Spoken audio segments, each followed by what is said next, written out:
እኔ እሱን ከወደድኩት ቤተሰብ ምን ያደርግልኛል የሚል ህይወት ከዛ በቃ እኔም እውነት መስሎኝ መጣሁ። ቃጅሬ ለካ ሌላ ትዳር ነበረው። ከገባ በኋላ ልጅ እንዳለ ምስት እንዳለ ባለ ትዳር እንደሆነ መጠራጠር አለባችሁ። አንቺ እሳት ውስጥ ነው ገባሽ አለ። አይሆንሽም ነው አለ። አትወልጂም እያላት አረገዘች። ወንድ ከወለድሽ እናሳድገዋለን፣ ሴት ከወለድሽ ራስሽ አሳድጊ ይላታል። አባትየው ደውዬ ስጠይቃችሁ ሴት ከሆነ አንቺ አሳድጊ፣ ወንድ ልጅ ከሆነ እንወስዳለን ነው አሉት። ሰላም እንዴት ናችሁ? ጻድቃን ነኝ ከኤማ ሚዲያ። እንኳን ወደ ኤማ ሚዲያ በሰላም መጣችሁ። ዛሬ ደግሞ በሌላ ጉዳይና በሌላ ታሪክ ተገናኘን። ውድ ተመልካቾች፣ እኔ የማቀርባቸው እነዚህ የተለያዩ ዝግጅቶች ምናልባትም እኔ ቀለል አድርጌ በ10 እና በ15 ደቂቃ አጠር አድርጌ ነው እያዘጋጀው ያለሁት። ባለ ታሪኮቹ ግን 10 እና 15 ዓመት በዚህ ህይወት ውስጥ የቆዩ ናቸው። የነሱን ታሪክ እኔ አጠር አድርጌ ያቀረብኩት እንጂ እነሱ ግን ህይወቱን ኖረውታል። እውነት ለመናገር የዛሬዋ ባለ ታሪካችን ደግሞ በጣም ታሳዝናለች። ለማንኛውም ከመሸጋገሪያ በኋላ ወደ ባለ ታሪካችን እንገባለን። ውድ ተመልካቾቻችን እንግዲህ የዛሬዋ ባለ ታሪካችን ደግሞ አስናቀች ትባላለች። እዚህ ጋር የምታዩት አስናቀች እንግዲህ የምትኖረው በአዲስ አበባ በተለያየ ቦታዎች ላይ ነበር። ምክንያቱም ያው ተከራይታ ስለምትኖር፣ አሁን ደግሞ ጭራሽ ሰው ተጠግታ ነው የምትኖረው። በፊት ግን በተለያዩ ቦታዎች ላይ ተከራይታ የምትኖር ከ5 ዓመት በላይ ደግሞ አረብ ሀገር ላይ የሰው ቤት ሰራተኛ ሆና እየሰራች ነበረች። አንዲት ምስኪን ኢትዮጵያዊት ነች። እባካችሁ እህቶቼ አሁን የምትሰሩት ነገር ነገ የሚያስለቅሳችሁ እንዳይሆን፣ ነገ የሚያስቆጫችሁ እንዳይሆን። ለምንድነው ሰው ፍቅረኛ ስትይዙ ወይም ደግሞ ጓደኛ ስትይዙ ያንን ሰው ለትዳር ስታስቡት ስለዛ ሰውዬ ህይወት ለምንድነው ማትጠይቁት? ለምንድነው ማትጠያየቁት? እናቱ ማናት? አባቱ ማን ነው? ለምንድነው የሱን ቤተሰብ ማወቅ የማትፈልጉት? ብዙዎቹ እኔ እሱን ከወደድኩት ቤተሰቡ ምን ያደርግልኛል የሚል ህይወት የሚኖሩ ናቸው። በጣም ነው የሚያናደው። ለምንድነው እናትና አባት፣ ለምንድነው ወንድምና እህትን ማትተዋወቁ? ለምንድነው አክስት አጎትን የማትተዋወቁት? ምክንያቱም የሱ የቤተሰብ አባል ማለት ከእናንተ ጋር አንድ ተቆራኘ ማለት እኮ ነው።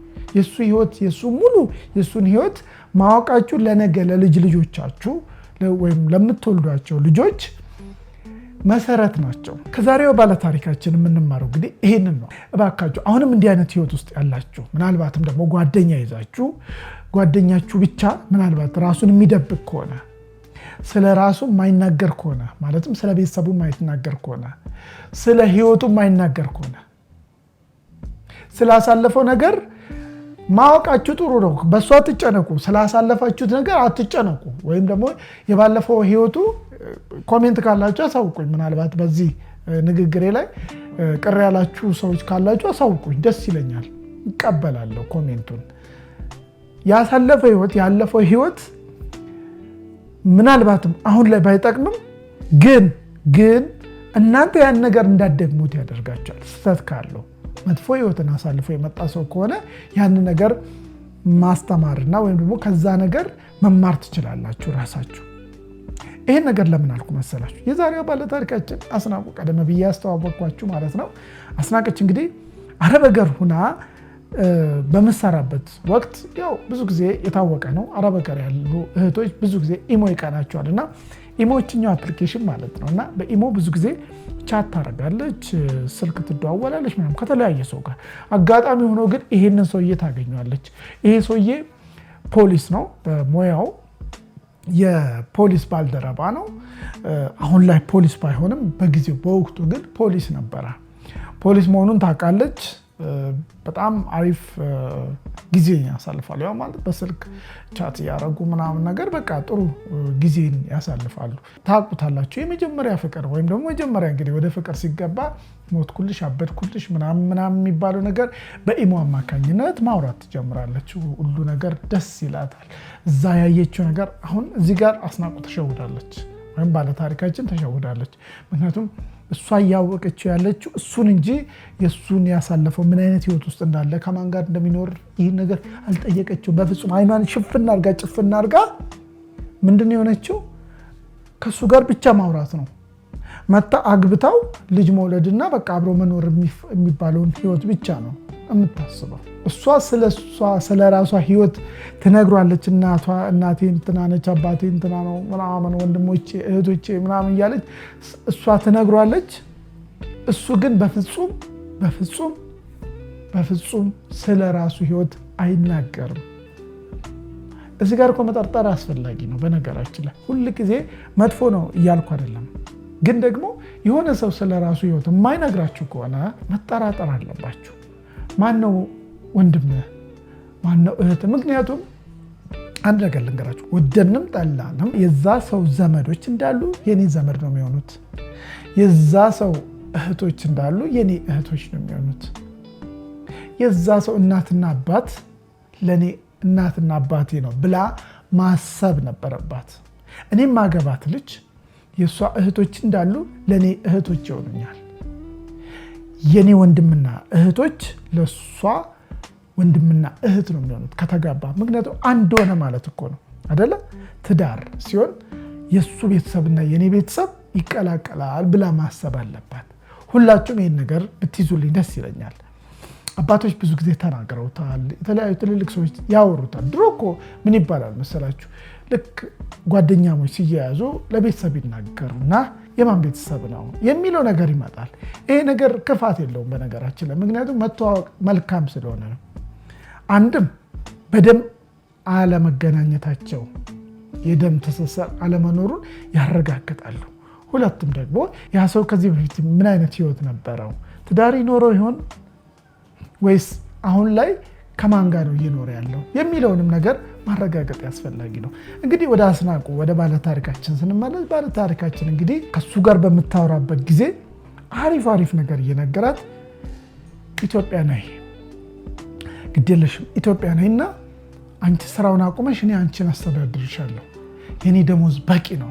ፖሊስ ነኝ። ሌሎች የምሰራቸው ስራዎችም ስላሉኝ ምንም ችግር የለውም። ከዛ ሀገር ነይና አዲስ አበባ ላይ አብረን እቤት ተከራይተን ህይወታችንን አሪፍ አድርገን እንኖራለን ይላትና ከነበረችበት አረብ ሀገር ወደ አዲስ አበባ ያስመጣታል። ካልመጣሽ እኔ ራሱ አኖርሻለሁ አለ። ምን አረጋለች ሰው ሀገር የኔ ራሱ አለኝ አለ። ከዛ በቃ እኔም እውነት መስሎኝ መጣሁ። ወደ አዲስ አበባ ከመጣች በኋላ እንግዲህ ድል ያለ ሰርግ ይደገስና ማለትም ለሰርጉ በሬው ሲገዛ፣ መኪና ሲከራዩ፣ አዳራሽ ሲከራዩ፣ ለሱ ሱፍ ሲዘጋጅ፣ የእሷ ቬሎ ሲመረጥ ከእሷ ቤተሰብ አንድም ሰው አልሰማም። ይገርማቸዋል። አንድም ሰው አልሰማም። እናንተ ድሮ እኮ ሽማግሌ ላክና እናትና አባት ያ ሰው ምን አለው፣ በምንድነው ልጅን የሚያስተዳድራት፣ ከዚህ በፊት ምን አይነት ህይወት ነበረው ብሎ እኮ ይጠይቃሉ። ምን ነው ይሄ ወግ ቀረ? ይሄ ወግ መቅረቱን አሁን ከዚህ በኋላ በምነግራችሁ ታሪክ ትረዱኛላችሁ። ወጉ ያስፈልግ ነበር። ምክንያቱም ብዙዎቹ ወጣቶች ምን አይነት ነገር አለው መሰላችሁ? ልክ እኔ እና እሱ ከተዋደድን ምን አገባቸው ቤተሰቦች እንዲህ የሚል ወጣት አላጋጠማችሁም? በጣም ይገርማቸዋል። ይሄ ነገር በመቅረቱ ግን አሁን እቺ ባለ ታሪካችን የሚገጥማትን ልንገራችሁማ። ሁሉ ነገር ተዘጋጀ። ሰርጉ ድል ብሎ ተደገሰ። ሙሽራውም ሙሽሪትን ይዟት ወደ ቤቱ ገባ። ፖሊስ ነው። ስለዚህ ማታ የደንብ ልብሱን ይለብስና ማለትም የሱ የፖሊስ ዩኒፎርሙን ይለብስና ይወጣል ወደ ውጭ። የት ሂድ የት ይዋል ምንም አታውቅም። ምክንያቱም ፖሊስ ስለሆነ ይዟዟራል ብላ ታስባለች። አጅሬ ለካ ሌላ ትዳር ነበረው። ከገባ በኋላ ልጅ እንዳለ ሚስት እንዳለ ባለ ትዳር እንደሆነ ይገርማቸዋል። ፖሊሱ ነው ሌላ ሚስት አለው፣ ሁለተኛ ሚስት አለው። ሚስት ብቻ 2 ልጆች አለው ከዛችኛዋ ሚስቱ ማለት ነው። የፖሊስን ስራ እንግዲህ ታውቁታላችሁ። በሽፍት ነው የሚሰራው የፖሊስ ስራ። ያ ማለት አንዳንድ ጊዜ ሙሉ ሌሊቱን ሲጠብቁ ያድራሉ፣ አንዳንድ ጊዜ ደግሞ ሙሉ ቀኑን ሲጠብቁ ያድራሉ። አጅሬ ግን ምን ያደርጋል መሰላችሁ? የፖሊስ የደንብ ልብሱን ይለብስና ቀን ከዛችኛዋ ጋር ይውላል። ከዛ ማታ ደግሞ ከአዲሷ ሙሽራ ጋር ይውላል። አዲሷ ሙሽራ ስትሰለቸው ደግሞ ማለትም አስናቁ ስትሰለቸው ደግሞ ሁለተኛዋ ወይም የመጀመሪያ ሚስቱ ጋር ይሄዳል ማታ። አሁን ለአዲሷ ለአስናቁ ማታ ማታ ተመደብኩ ይልና ያችኛው ሙሽራ ጋር ይሄዳል። ያችኛው ሙሽራው ጋር ሲመጣ ደግሞ ቀን ቀን መደብ አለኝ ቀን ቀን ነው የተመደብኩት ይልና ከዛች ደግሞ እችኛው ጋር ይመጣል። በጊዜ ሂደት ምን ተፈጠረ መሰላችሁ? አስተዳድርሻለሁ እኔ ራሴ አኖርሻለሁ ብሎ ከአረብ ጋር ካስመጣት በኋላ የቤት ኪራይ መክፈል ያቅታቸዋል።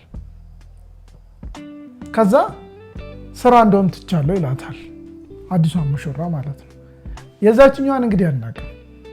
ተመልከቱ፣ ትዳር መጫወቻ አይደለም፣ ቁማር አይደለም አይደለ የተያዘው። ብዙ እንደዚህ አይነት ህይወት እየሰማን ነው አሁን እንደ ቀልድ እየሰማን ነው። እኔ ደግሞ በጣም ሲገርመኝና ማለት ይሄን ነገር ተመልካቾቼ ቢያውቁት ሰሙት ይሆን እያልኩ ነው የማመጣው። ምክንያቱም በጣም ነው የሚገርመኝ። እንደዚህ አይነት ህይወትን እየኖረ ያለ ሰው ሊኖር ይችላል ከጎረቤታችን። እኛ ራሳችንን መፈተሽ አለብን፣ ቤታችንን መፈተሽ አለብን። እውነትም ይሄ ሰው ስራ እያለ ማን ጋር ነው የሚሄደው? ያችኛዋ ሙሽራ በነገራችን ላይ ወይም ያችኛዋ ሚስት በነገራችን ላይ አታውቅም። ያ ማለት የመጀመሪያ ሚስቱ ወይም የልጆቹ እናት ሌላ ትዳር እንዳለው አታውቅም። እችኛዋም አስናቁም ወይም እችኛዋ ባለታሪክም አታውቅም። ሁለቱንም ደብቋቸው ነው። በቃ የተለያየ ቦታ ነው የሚኖሩት። ለሁለቱም ቤት ተከራይቷል። ከሁለቱም ጋር ሼር እያደረገ ይከፍላል።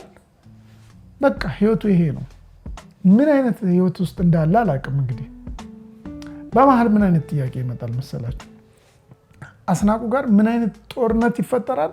እሷ ልጅ ልውለድ እድሜ ሄዷል፣ እሱ ደግሞ በቤት ኪራይ ውስጥ ሆነን እንዴት ነው ልጅ የምንወልደው ይላታል። በነገራችን ላይ ቤት ተከራይተው ስለሚኖሩ አይደለም ልጅ የጠላው፣ ልጅ ከዛችኛዋ ሚስት አለ። እችኛዋ በቃ መደበሪያው ነች። እባካችሁ በተለይ አዲስ ትዳር ውስጥ ልትገቡ ያሰባችሁ ሰዎች ካሁኑ ላስጠንቅቃችሁ፣ የዛን ሰው የኑሮ ሁኔታ በደንብ ገምግሙ። ስለዛ ሰው እወቁ። አንዳንድ ሰው ምን ይሆናል መሰላችሁ? ትዳር ውስጥ ከገባ በኋላ ነው መገማገም የሚጀምረው ወይም ደግሞ የዛን ሰው ህይወት ማወቅ የሚጀምረው። እሱ ደግሞ አደጋ አለው። ልጅ ከተፈጠረ በኋላ አደጋ አለው። አስናቁም ይሄ ነገር ነው አሁንም የገጠማት። አትወልጂም እያላት አረገዘች። የ2 ወር እርጉዝ መሆኗን አወቀች። ይሄ ሁሉ ነገር ግን ሙሽራውን አስደስተው። ከዛ ምን ማድረግ ጀመረች? የሱን የሙሽራውን የመጀመሪያው ሚዜ ታገኘውና ጓደኛውን ማለት ነው ትጠይቋለች። አላወቅሽም እንጂ እኮ አንቺ እኮ ሁለተኛ ሚስት ነሽ፣ ሚስት አለው እኮ ይላታል። እንዴ ታዲያ ቀድመህ ለምን አልነገርከኝም? አሁን እኮ አርግዣለሁ ከሱ። አንቺ እሳት ውስጥ ነው ገባሽ አለኝ። አይሆንሽም ነው አለኝ። በጣም ይገርማችኋል። የሱ እናትና አባት የሱ አባት ምን እንዳለ ታውቃላችሁ? ስትወልጂ ወንድ ከወለድሽ እናሳድጓለን፣ ሴት ከወለድሽ ራስሽ አሳድጊው ይላታል። አባትየው ደውዬ ስጠይቃችሁ ሴት ከሆነ አንቺ አሳድጊ፣ ወንድ ልጅ ከሆነ እንወስዳለን ነው አሉ።